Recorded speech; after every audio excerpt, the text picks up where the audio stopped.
Welcome to Strategy Sessions by Thirsty Bandit Consulting, Episode 31, Why Not Drink Local?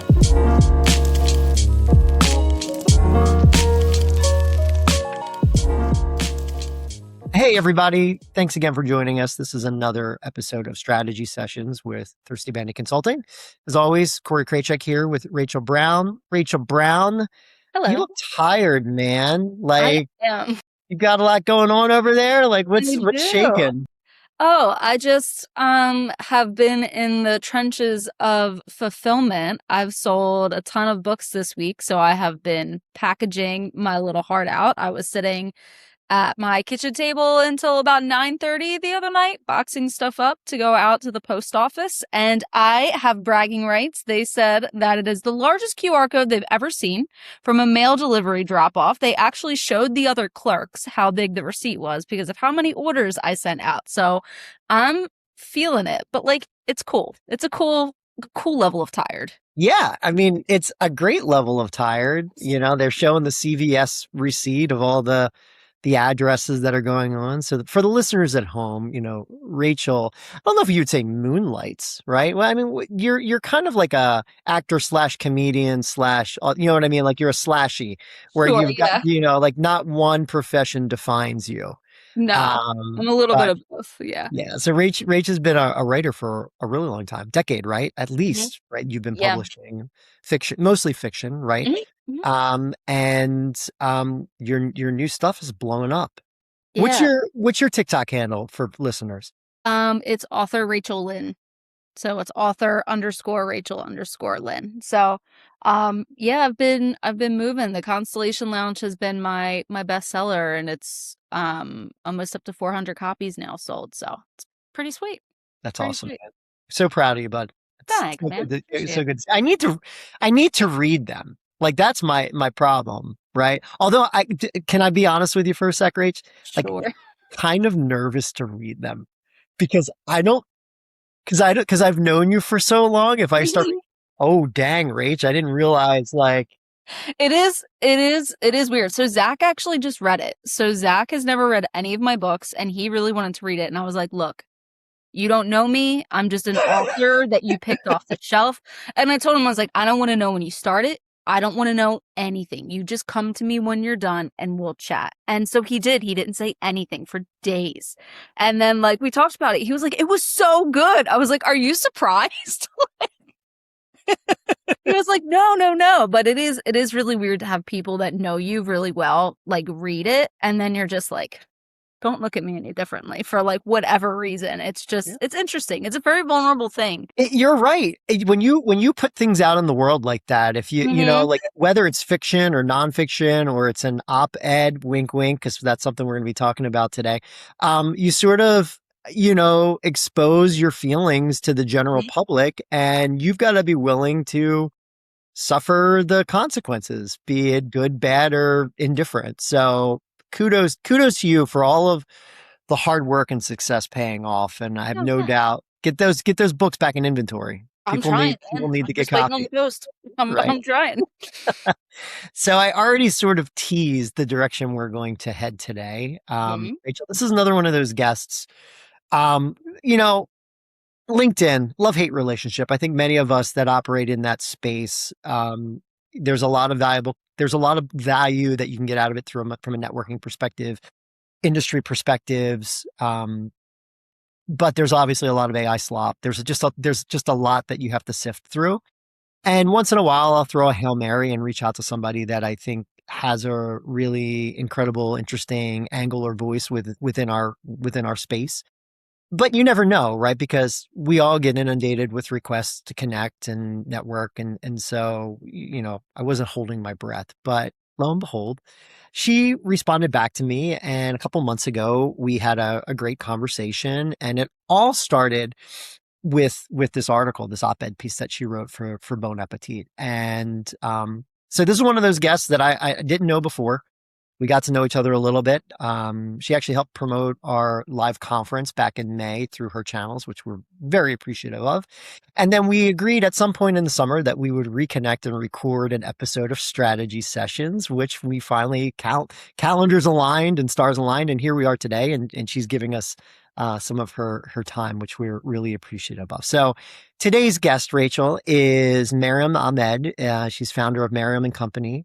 They're a strategic consultancy that helps organizations harness the power of food and wine through community and storytelling, all to ultimately create a meaningful impact. So you can imagine why I geek out about the work that she does, all around the country, but she's based on the West Coast.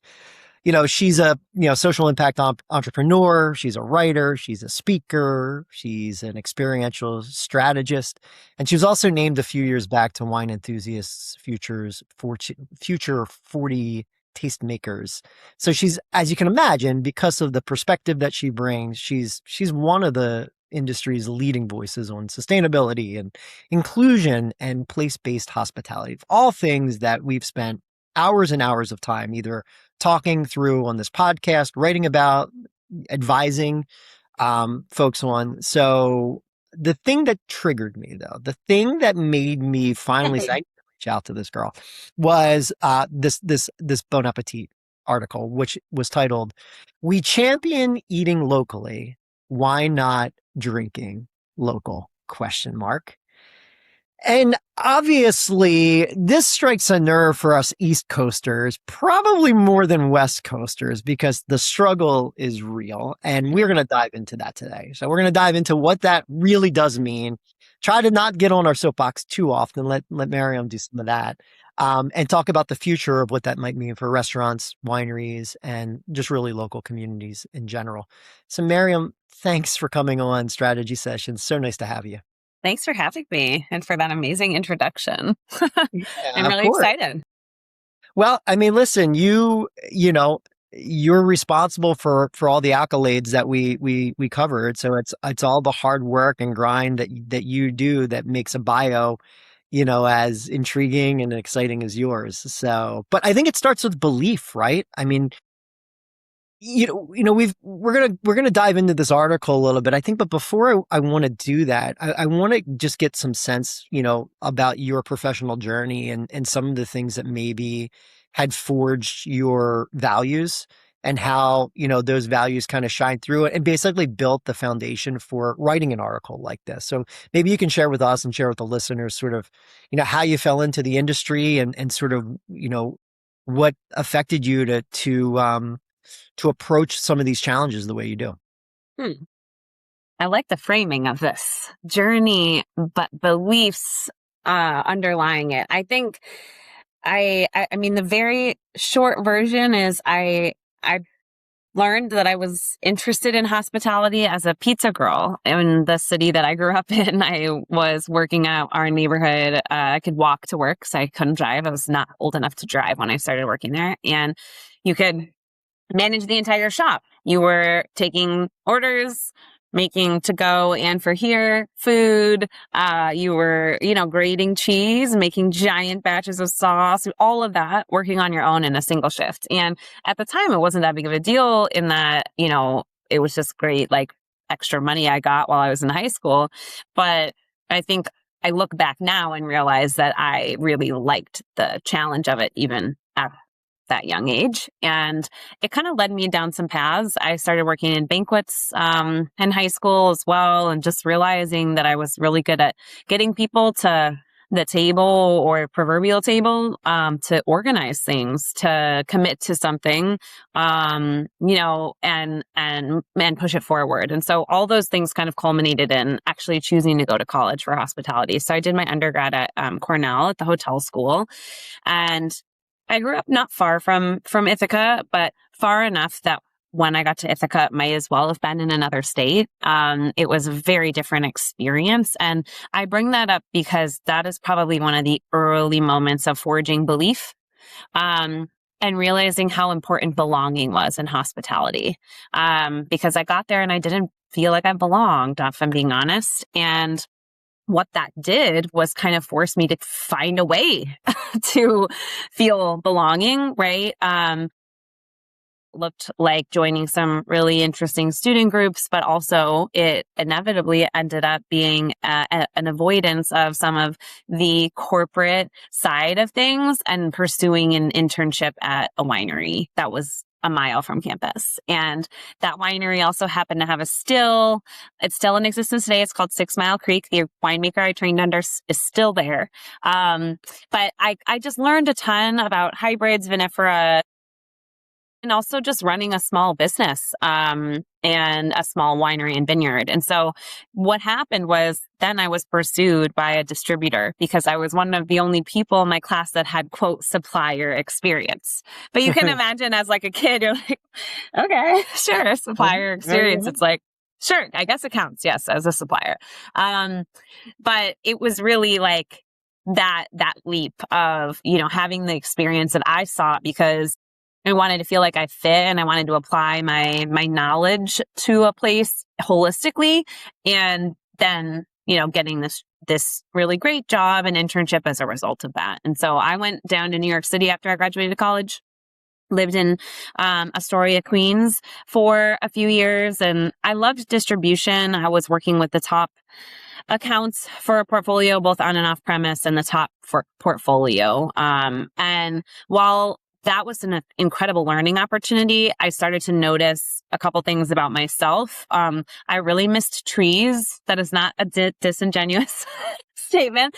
I was really missing the outdoors. And I was watching a lot of the stories after having worked at a supplier that I realized were so important to the producer and the raison d'etre, right, of any brand is it was getting lost. And I loved the work that I got to do while I was there, but I felt that I could help address those gaps at a ripe age of, 23, and decided in order to be able to do that, I'd have to go to winemaking school so that I could speak the language of these small producers and be heard by them, which was a theme as well of my kind of career journey and what roles I was looking for. It's like, am I going to have a seat at the table and are people going to listen? And as well as I plan to listen to them. So I packed up my stuff. I had never been through some of the states in the U.S., drove my tiny little car full of very few things to Walla Walla, Washington, and went to winemaking school there.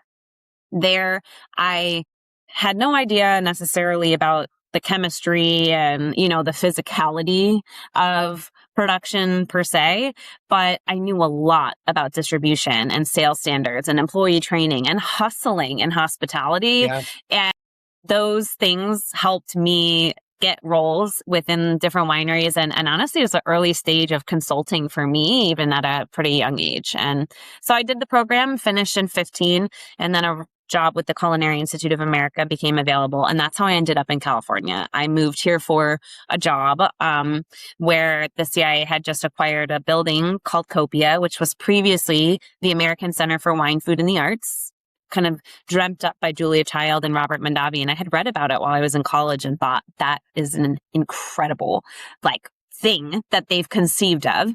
And it was open and a really big part of the Napa community for only a few years, about 5 years before it closed.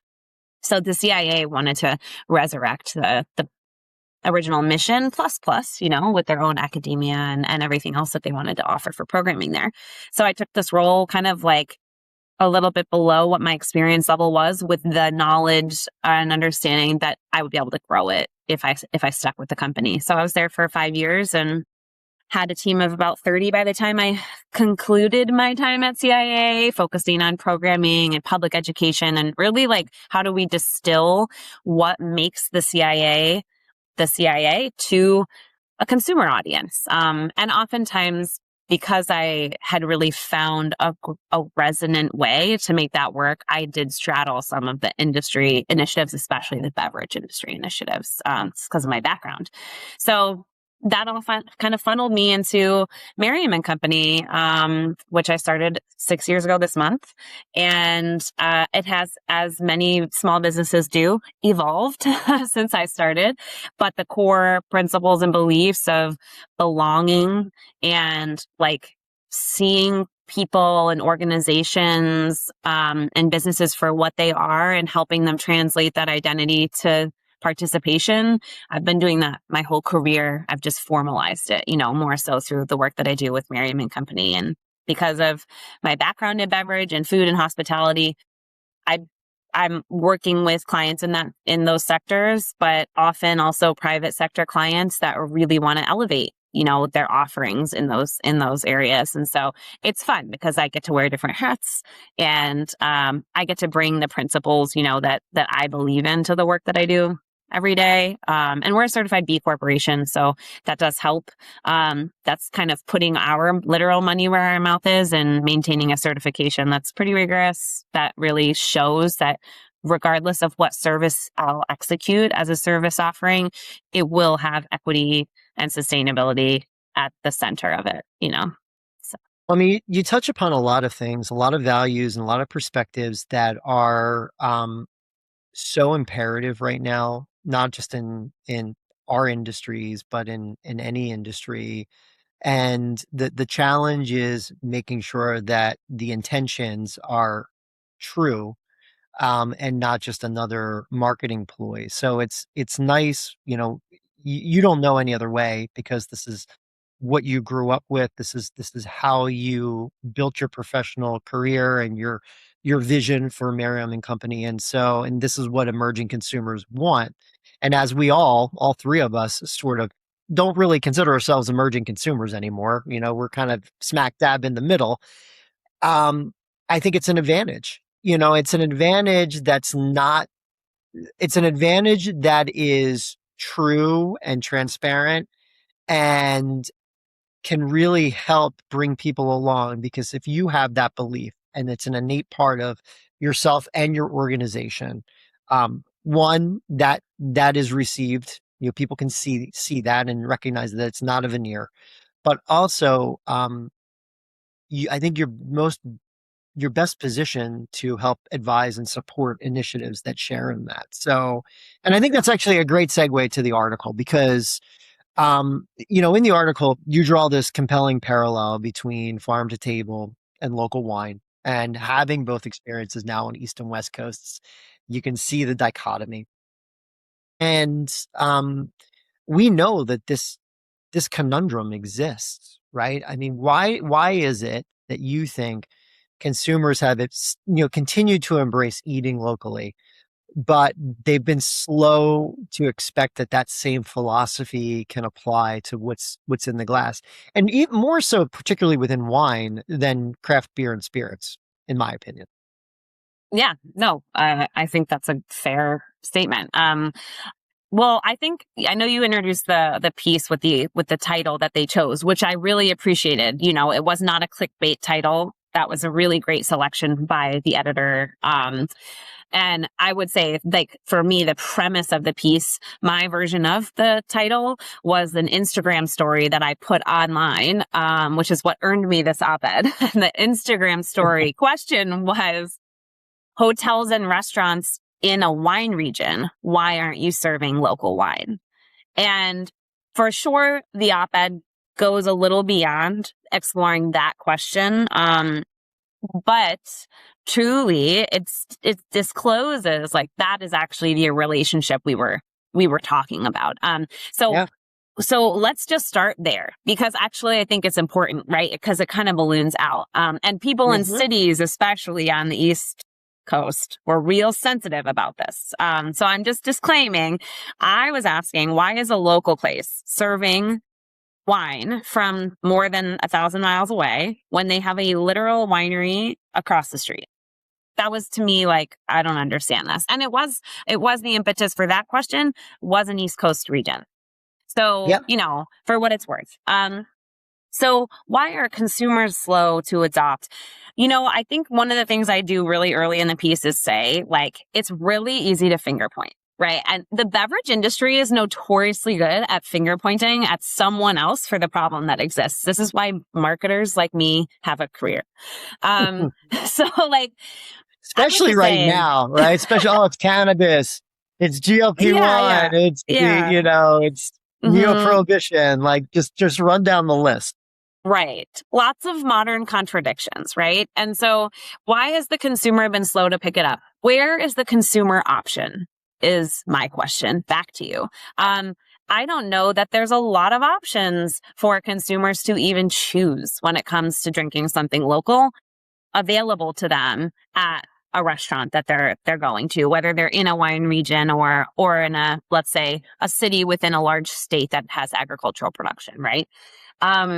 So the question is maybe consumer related, but it's everybody related in a lot of ways. I think consumers, I would say the hurdle there is there's a preconceived notion in a number of if we're just talking about domestic, right? In domestic states where the wine isn't that good, right? And we address that in the op-ed as well. I don't agree with that sentiment. I don't think it's hard to find good wine in every state Maryam Company has worked in, which is a number of them.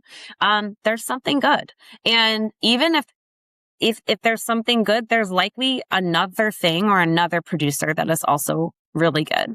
And I think that like the onus of translating place to a consumer is on hospitality in so many ways, right? And so when the consumer doesn't even have the option, I can't point the finger at the consumer for not adopting it, you know?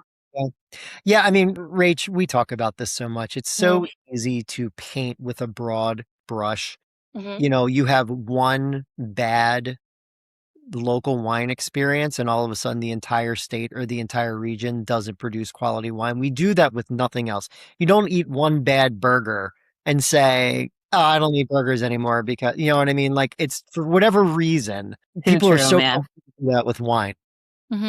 Yeah, it feels like it's just like a broad stroke of like, well, if this is bad, then they're all bad. And it's like it's an endless fight, really. We talk about it all the time, is that you're kind of constantly just like trying to defend yourself and be like, no, but just like, give me one more chance. Like, let's just come down the road 5 minutes. Like, it is truly just an endless journey through all of it. And it makes it hard for the businesses. And this might be the crux of one of the challenges, right? Is that the consumers really are also looking at a resistance from businesses to support local wine because they don't think local wine can sell.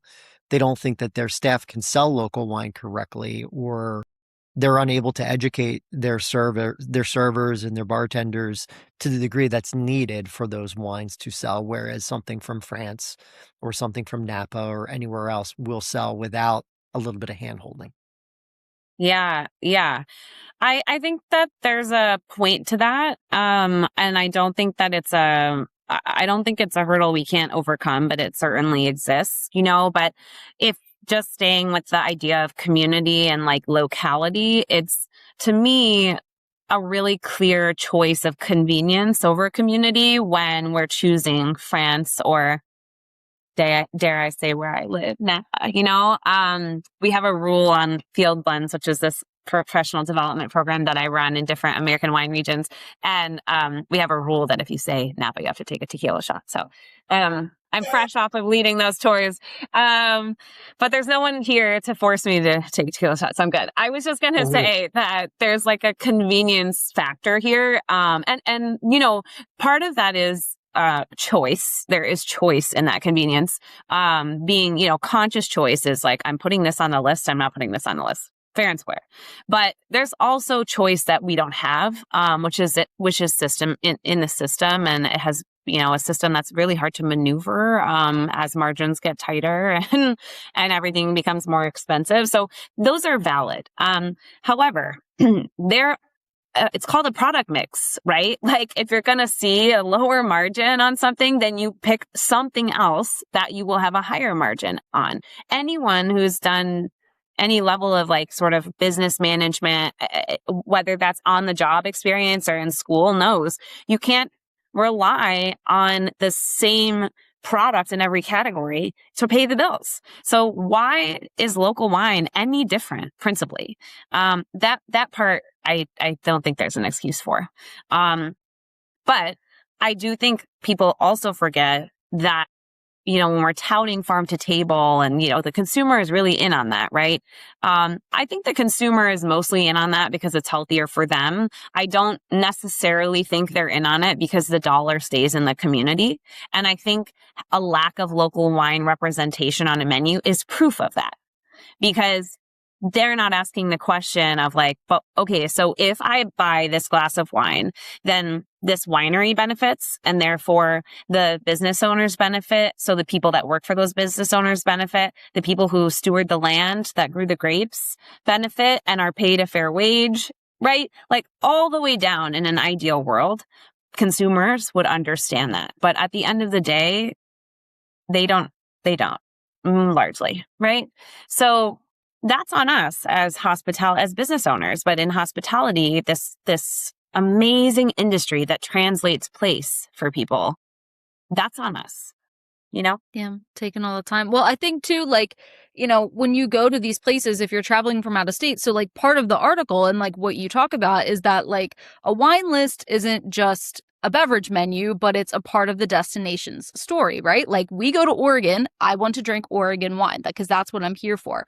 So what are some examples of restaurants, hotels, regions that are doing this like really well right now? And how can others that aren't doing it learn from them a little bit? Okay, well, great question. I'll start with a story because this is a region, not why I wrote the article, but this had happened prior to me putting this, question out to my small but mighty influencer on Instagram following. I had gone to scout a region for field blends, and this is normal. I want to see who's part of the dialogue, who's really into the community, who is involved in a lot of things, etc. And so I was in a region, the trade association that was supporting my visit wanted to take me to dinner. We went to this place, this white tablecloth place. And I think they probably take a lot of people there because it's the white tablecloth spot, right? There's not more than one of those. And we sat down and I opened the menu and I didn't even make it to the food menu because on the beverage list, there wasn't a single wine from this region. And we were sitting 10 miles from the place, right? Not one. And Right. so I said, I really appreciate you all, bringing here, wanting to show me, quote, the best of the best in your mind, in the wine world's mind, except they don't have a local wine on the list. And so we would not use this facility or restaurant for field blends because it's against our principles. And they were like, we didn't think of that. Like, okay. So I'm like, okay, well then, so like on a Friday night, like where are you going? And is it possible that we go there? And of course, like the place we went was pouring really amazing wines. Did you leave? Did you leave the other spot? Were you We did. seated and you guys just got up and rolled? That's rolled. fantastic. Love that. I gotta, and I don't know, if that made a bigger impact on like maybe their decisions as far as hosting people. But see, like that's a great example of like, yeah, I could have pointed a finger at the buyer, but actually the accountable party in this example is the trade association brought me there, right? Yeah. So I'm just illustrating how many all the cogs, right? Like so many. So as far as like places doing it really well, I think one that stands out because I was just there, is in the Finger Lakes, in Geneva, New York. And, the restaurant's called Kindred Fare. They pour, I don't want to misquote the percentage, but it is very high. It's over 50%, I think, on local. They also have a next door wine shop called Collective Wine Supply that has so many Finger Lakes wines there. And then of course some other options. The interesting thing about Kindred Fare is when they go not off script, but like when they veer from local wine, they are, bringing in cool climate regions. Nice. Right. So they're like, nice. There's this continuity and intentionality. And like maybe someone who's just going to dinner with like their friends after church on a Sunday is like not paying attention to that. But someone like me who travels all the time and is in this industry and like you walk in there and I'm like, this is an oasis. And that ethos spreads into their cocktail program and their beer program. And I know they have an NA. So like, you know what I mean? It's an ethos. It's not just wine. And now all of a sudden I'm sitting at a bar in Geneva, New York, and I know what the Finger Lakes is about. Right. Their job. without even visiting one of the local wineries, right? And it's palpable because they're probably chatting up some of their favorite pours. Yeah, They're a marketing arm for the region because they feel passionately about it. And it's hard not to get swept up in that enthusiasm. You're there as a totally. visitor to the region. You want to learn. Tell me the best places to go. Like I want to learn. I'm only here for a limited period of time. You know better than I do. Yes, for sure. And I think that they then, I mean, if you really bubble out from there, right, they are really bringing some notoriety to Geneva, New York because of their commitment. And like, this restaurant could be in New York City and it would be just as enjoyable, right? It's just, it's not, they're proving it's not that hard, right? And the restaurant is packed, obviously. Mhm. So I think that's just a great example. And I love that their ethos extends even beyond themselves to consider other cool climate regions, domestic and abroad. Another spot that I think has really done well is a hotel, and it's actually in Traverse City, Michigan. It's called Alexandra Inn. It's a small family-owned place right on the lake. But they are like, it's very, very important to them to a lot of wine activity there. They have their own local wine that they make, but they feature different wines. Same thing. Also, they're doing like a wine cocktail program. So they're like willing to do something different, even just to bring the locals in. And it just stands out as a hotel where, yes, when I come, my in-room wine is from this region, right? Like all of a sudden I'm standing on Lake Michigan and I'm drinking a wine from one of the peninsulas and I can see the peninsula. Like, that's great. Now the hotel is placemaking on the region's behalf. And that's so important, Yeah. So, I mean, I would love to sit here and name like a million places. Truly, I don't want anyone to feel left out. But these are great examples. And I would Sure. say like a nod also on the winery side, because I think sometimes a lot of these like challenges really do fall to producers. But even the wineries that we've supported, like even throughout Fieldlands, like there are some really wonderful wineries working with chefs that are like friends with every farmer within a 50-mile, 100-mile radius, And so you're getting the Mhm. wine right from that winery, but you're getting the food from where the winery is. And I think that's an important relationship too between the two, right? And that is also about building resilient economies. Like these ag regions, I mean, there's smoke in the Finger Lakes today, like when I grew up, exactly. Yeah. Where you guys are, right? So like we have to be investing in each other in these small bubbles because resilience and response, it comes from that circle, not a larger pot that in theory exists. Right. Yep. No, you're absolutely right.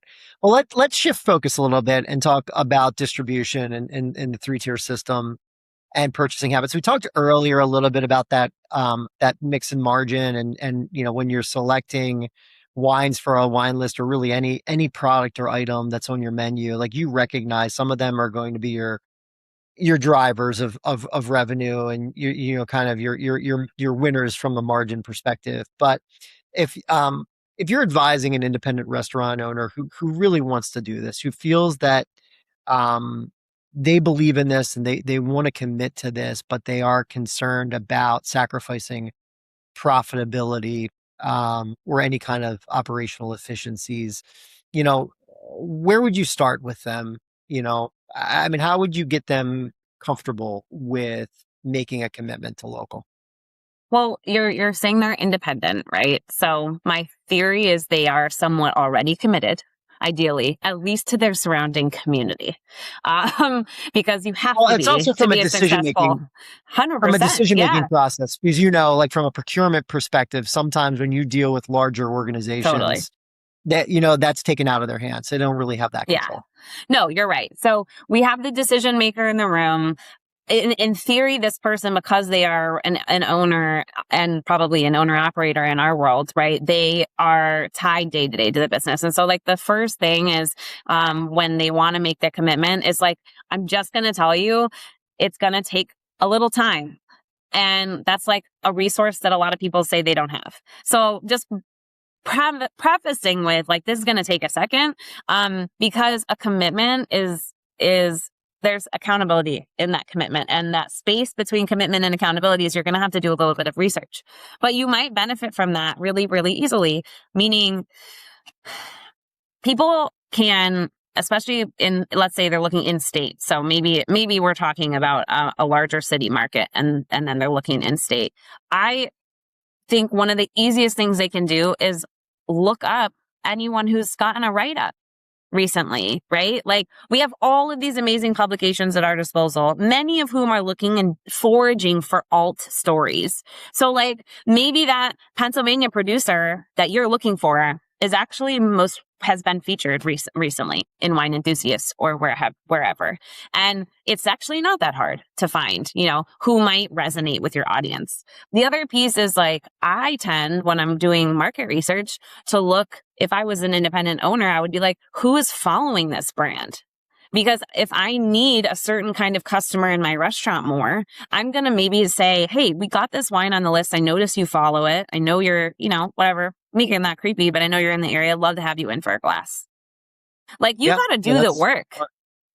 And I would say a lot of people are very open to that, and then the other thing is like, you can collaborate before you make a long-term partnership decision. Many restaurants do a winemaker dinner, and it's cut and paste, whatever, same old 8-glass situation. But you could do something a little bit more creative and collaborative.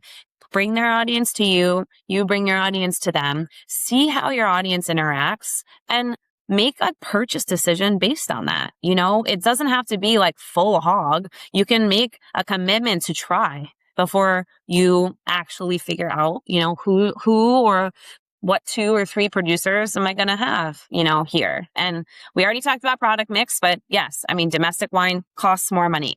We know that, but we also want people to be paid fairly, don't we? And we also want like our places, states or regions or cities to be resilient, right? So there is a cost to that. And we're like delusional if we think the $7 wholesale BTG from across the pond has half as much heart or intentionality or frankly good for you shit in it than that other stuff, right? Like, that is all part of the value of the wine. And we don't have to educate our staff only from this place of it has this much acid and sugar and et cetera. Because you know what doesn't resonate with staff? A freaking tech sheet anymore. They need a story too, right? Everybody needs a really great TikTok to want to buy a book. How is selling wine or teaching or educating about wine any different? So yeah, it takes a little time, but it doesn't take that much as far as turning the dial on like what your day-to-day looks like once this stuff's in place. Like, it's just stopping to think for a second about, okay, what would really fit? And there's plenty of restaurants earning accolades that are serving local wine. So the fact that like local wine is not good enough or it's hard to come by is becoming more and more of a bullshit excuse, in my opinion.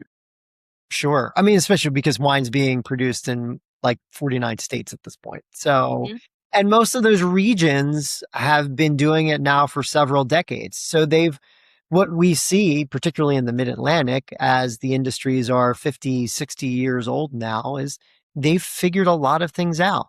They've figured out what does well here, what doesn't, what's a great collection of terroir and microclimate. And that's what they're leaning into. And every year, it gets better and better because they've been able to go through those trials and tribulations in order to get it there. In Pennsylvania, we didn't have a head start. We really couldn't start producing wine post-prohibition until the early 1970s. So it's taken a few years to figure things out, but the time is certainly now. There's more quality wine in the Mid-Atlantic, on the East Coast, and all these emerging regions than there ever has been in history. So that is certainly not an excuse anymore. So with all of that good stuff, because we are with you 100% across the board. So if you're going to look ahead, a couple years into the future, what do you think success looks like in this? Like having more local wines comes in. So if your vision became reality, how would the guest experience and the economic impact on local communities be different? Like what happens when they walk into a restaurant or a wine bar at that point? Like your dream scenario in like 5 years. Ugh. Well, my dream scenario in 5 years is every restaurant in a state that produces wine is carrying at least one of those wines.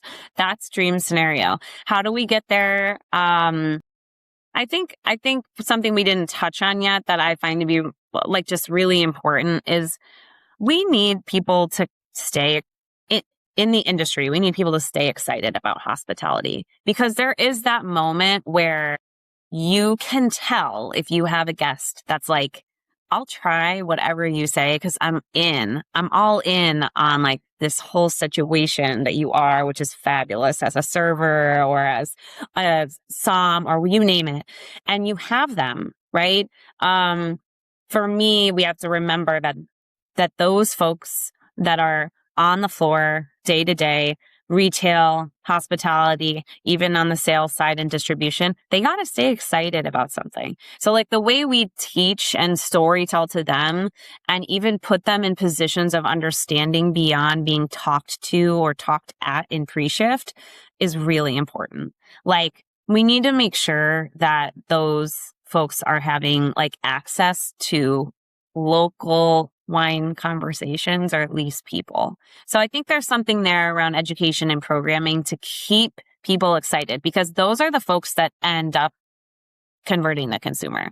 Like us three can talk. Maybe a consumer will listen to this podcast at some point, but the three of us aren't. I hope we have necessarily many consumers listening. Like, a lot, yeah, consumers, yes, but like, I think the people who are going to get them there are the ones that are day to day, like on the floor, right? So those folks need continued opportunity to learn. And so in my like vision or perfect world, like there's a little less challenge with getting that story in front of those folks, in a plethora of ways probably. But I just think like that's a gap we haven't bridged very well yet.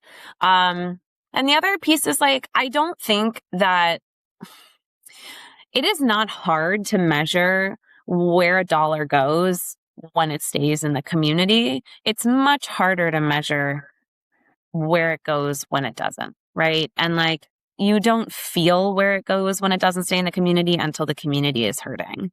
And I live in a place that it is beautiful 90% of the time and at fire risk more than 10% of the time, and you all are on the East Coast, but you're experiencing fire smoke today. Where I was when I wrote that Instagram story had just had a major disaster happen. And what angered me was that the hotel was pouring wine from California, right? Like you're hurting. And if that money is there in the community because you're all invested in each other, you can recover faster and you can be resilient against some of these things. And this is so much bigger than beverage. Obviously, I'm so glad we all chose wine, or a facet of this industry, because it lets us talk about so much more.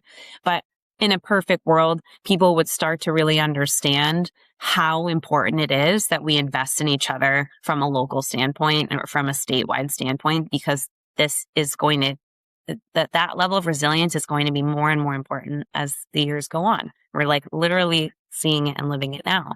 So I don't think based on that, just that alone, it's that hard to commit to putting 1 to 3 wine producers from your state on your list. Craft beer has been able to do it. I mean, and that is not something that has always happened. That is a phenomenon that started about 25 years ago, and consumers demanded it. And you said something else that I thought was a really, really great point, which is consumer behavior has shifted quite a bit. We've seen in tasting rooms and wine bars and restaurants where if you give the right service, most of your guests at this point will ask a question more like, what do you drink, or what do you like, or what excites you, as opposed to I only drink Cabernet, or I only do this. And that's been a seismic shift in consumer behavior over the last few decades. So we have a golden opportunity to capitalize on that. But you've got to build the relationship. You've got to show that degree of hospitality and that degree of enthusiasm and excitement about your local wares in order to get them to buy into it. But it's not hard after that, especially if you've already done your due diligence and have something that's worthy to pour in the space. It will speak for itself. It's getting them to order it and actually see what you're talking about that I think is the most important. Yeah, you asked at the beginning about values, and like everything you're talking about is literally belonging. Like it's a form of belonging, right?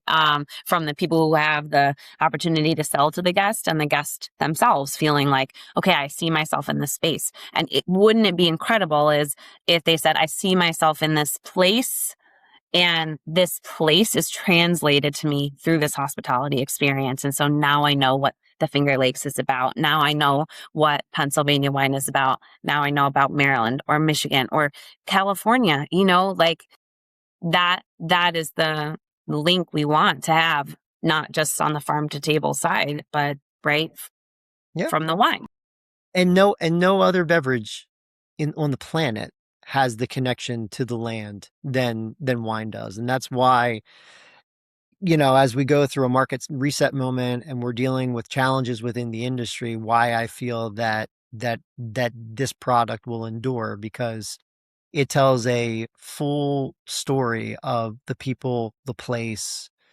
And it's got, it's been around for 3,000 years and it's not going to change anytime soon. It's just the onus is on the people that can tell the story to kind of weather this and make it still an important, vital piece at the dinner table. Maryam, this has been a lot of fun. Any projects you're working on this fall? Anything you want to share with our audience before we sign off? No, this has been so fun. I just wrapped Field Blends 2026, which was our 5th year of offering the program. And it was so special because we went to 3 wine regions across the country, Lodi, Walla Walla, and the Finger Lakes. And it was absolutely epic. So at the moment, I'm actually enjoying some downtime. But this fall, I kind of will be all over the place. I'll be doing some conference speaking and a really fun leadership workshop for one of my clients, Cliff Family, which I'm looking forward to. But we will also be working on Field Blends 2027. So there's just always a lot happening. And the Wine Writers Symposium that I help program is going to take place in Q1 of 27. And so that's another thing, but it's just it all comes together, for a single purpose, I think. But, I just am happy to have these conversations. I hope people keep asking the questions, or at least having the conversation. There's nothing wrong with having a healthy debate. That's rooted in respect and in in community. And I think we can't forget that, this op-ed came from this place of just I'm asking the question, why is this not happening? And how can we change that? Well, we certainly appreciate you fighting the good fight. Keep doing it.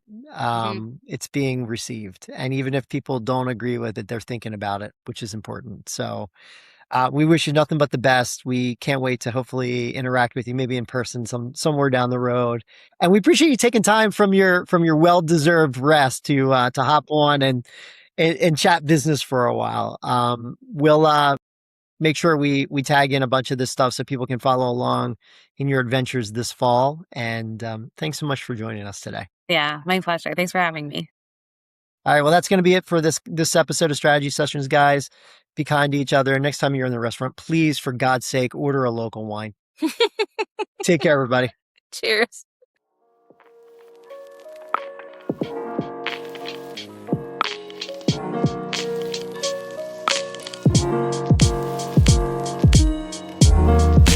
Thank you for joining us for Strategy Sessions.